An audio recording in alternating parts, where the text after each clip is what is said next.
আসসালামু আলাইকুম ভিউয়ার্স। কক্সবাজার যাই আমরা শুটকির জন্য।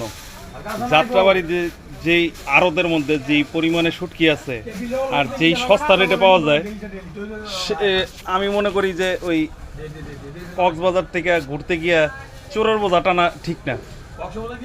হ্যাঁ, কক্সবাজার গেলে মানে চোরের বোঝা তো টানতে হয়, আবার ডাকাইতের মতো দাম রাখে।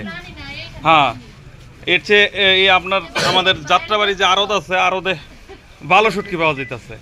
আমিও নিলাম, আপনারা সবাই আসবেন। ধন্যবাদ।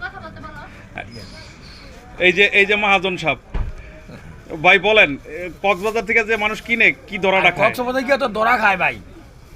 আমরা যে মাছ বেচতে না পারি এই মাছ কক্সবাজার পাঠাই দেই, ওরাই গেলি যে কাগজটা পেটিং করে আলুর বাতি আলু লাগাই বিক্রি করে। আমাদের ঢাকা তো উন্নত মানের শুটকি বিক্রি হয়। জি, ধন্যবাদ ভাই। তো ভিউয়ার্স বুঝতে পারছেন তো, যাত্রাবাড়ির মালি যে কক্সবাজার প্যাকেট করে কালারিং লাইট লাগায়া বিক্রি করে। হ্যাঁ, যেটা যাত্রাবাড়িতে না বিক্রি করতে পারে। ধন্যবাদ।